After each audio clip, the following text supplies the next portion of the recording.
finale. Et ça y est, c'est fini. Le PSG est donc qualifié pour la finale de la Ligue des Champions. La dernière fois, c'était il y a 5 ans, finale qui avait été perdue. Le PSG de retour en finale de la Ligue des Champions, qui affrontera l'Inter le 31 mai prochain à l'Allianz Arena après cette victoire 2-1 face à Arsenal. Et regardez ces images, cette liesse, parce qu'on les entendait depuis ce matin, les supporters, ils étaient confiants, ils savaient que les Parisiens allaient se qualifier. Et regardez cette fête, cette liesse. Théo Bassilana, on vous retrouve en direct sur les Champs-Élysées. Et bien ça y est, ils l'ont les supporters, cette qualification. Alors, pour jouer la carte de la transparence, Perrine, je n'ai rien entendu de votre question. Mais ce que je peux dire, c'est qu'il y a une ambiance extrêmement folle ici, sur les Champs-Élysées. Les gars, qu'est-ce que vous avez pensé du match? Qu'est-ce que vous avez pensé?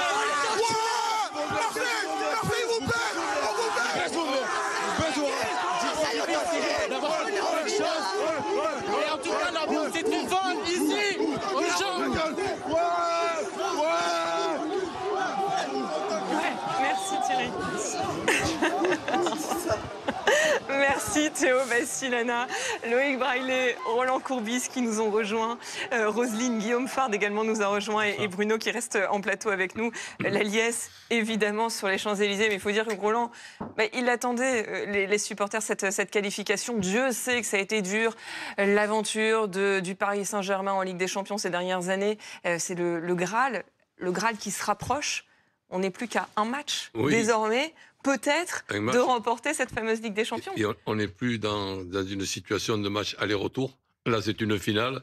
Et on sait très bien qu'une finale, c'est magnifique. Ce n'est pas un match comme un autre. C'est tout simplement un événement extraordinaire pour les joueurs, le club et les supporters de cette équipe qui va en finale. Et là, bon, on a vu un match un petit peu bizarre, particulier. Un Paris Saint-Germain très moyen dans le début de match. 3 occasions d'ouvrir le score avec des situations difficiles pour Paris Saint-Germain. Et Donnarumma, une fois de plus, après avoir été très important contre Aston Villa, très important contre Liverpool, je crois que les Anglais... voilà l'Italien qui doit être pape, Donnarumma. Voilà. Les Anglais doivent l'inspirer. Et c'est sûr que là, nous avons eu un Paris Saint-Germain un peu moins bon que d'habitude sur ces derniers temps. Mais le principal, c'est de se qualifier et d'aller en finale, ce qui est une très bonne chose pour le Paris Saint-Germain et pour le football français. 93, la dernière, Marseille, évidemment. Et depuis, plus aucune à Munich. La finale qui se jouera à Munich, il y en a beaucoup qui disent oui, c'est un signe. En plus, ce sera face à Milan. Bon, là, ce sera face à l'Inter. Marseille, c'était face à l'AC Milan. Est-ce que ça leur portera chance aux Parisiens? On verra ça. On va prendre la direction. On a vu la liesse sur les Champs-Élysées, le Parc des Princes, les abords du Parc des Princes. Rebecca Blanc-Lelouch, vous êtes sur place. Racontez-nous, faites-nous vivre un petit peu l'atmosphère sur place. Écoutez, c'est très très tendu. Là, on nous a demandé à l'instant d'évacuer puisque la police vient d'envoyer du gaz lacrymogène pour évacuer les foules. C'est vrai que les foules étaient très très nerveuses ce soir. Les foules qu'on a aperçues, il y avait des dizaines et des dizaines de milliers de personnes qui se sont affrontées finalement, qui ont sauté sur les voitures, qui ont cassé les barres, qui ont cassé les voitures. Et puis il y a énormément de monde très agité. Les agents de sécurité nous disent qu'ils n'ont jamais vu ça un soir de match aux abords du Parc des Princes. Il y avait beaucoup d'ultras, des centaines de personnes, beaucoup d'attroupements. Et je rappelle qu'à l'instant, là, ce sont près de 50 000 personnes qui s'apprêtent à sortir du Parc des Princes. Donc les forces de l'ordre sont très mobilisées. C'est pas évident de vous parler puisque on a du gaz lacrymogène là qui est en train de s'évacuer, qui vient d'être lancé. Mais voilà, les forces de l'ordre sont très mobilisées ce soir aux abords du Parc des Princes pour suivre ce match très fort en émotion. Merci Rebecca Blanc-Lelouch. On va revenir sur le scénario du match dans un instant avec Loïc Braillet, mais juste avant, j'aimerais qu'on retourne sur les Champs-Élysées parce qu'effectivement, il y a quelques tensions du côté du Parc des Princes, mais regardez la liesse à côté de ça sur les Champs-Élysées. Oui, il s'y préparait, il s'était donné rendez-vous sur les champs. Je sais que DJ Snake aussi, qui est un grand supporter du PSG, avait dit aux supporters, ce soir, si le PSG est qualifié, tous rendez-vous sur les Champs-Élysées. Et regardez l'ambiance ce soir. Théo, est-ce que vous arrivez à m'entendre ? Alors oui, je vous entends, je me suis enlevé de cette célébration parce que sinon je ne vous entends plus et je ne peux plus rien dire. Donc l'ambiance ici forcément elle est à la fête, même si à côté sur les champs, sur la route, il y a un gros dispositif policier, il y a plusieurs policiers donc qui essayent de surveiller, de quadriller la zone. Là sur ce match là ce soir, tu l'as regardé, je suis avec un supporter, vous n'avez pas l'écran, mais qu'est-ce que tu en as pensé un peu de la prestation du PSG? Excellent, le PSG il a résisté au pressing pendant tout le match, c'était excellent, même ils se sont relevés après le pénalty manqué, c'était excellent jusqu'à la fin, ils ont tenu, je félicite le PSG de sa victoire. L'homme du match pour toi c'est qui ce soir? C'était Achraf Hakimi, il était vraiment excellent, il a donné le PSG un penalty et après il a marqué, il a été fort jusqu'au bout, il a défendu, parfait. Fin mai, une finale contre l'Inter Milan, est-ce que ce sera une fête? Oui, on va gagner, nous allons gagner. Voilà, une ambiance avec des mots bon, qu'on ne peut pas forcément entendre, mais voilà, de l'ambiance, de la joie et du sourire surtout. Ils ont tous les moyens ouverts, quoi. Ça sent que c'est pour eux. Voilà, les cris. Je pense qu'il y a beaucoup d'étudiants et beaucoup de travailleurs demain matin qui n'auront plus de voix pour aller au boulot, pour aller en classe. Bah non, c'est férié demain. C'est le 8 mai, c'est vrai. Bon, alors on peut se casser la voix toute la nuit. J'ai l'impression que la nuit va être très longue, effectivement, pour les supporters du PSG qui l'attendaient, cette finale, Loïc Braillet.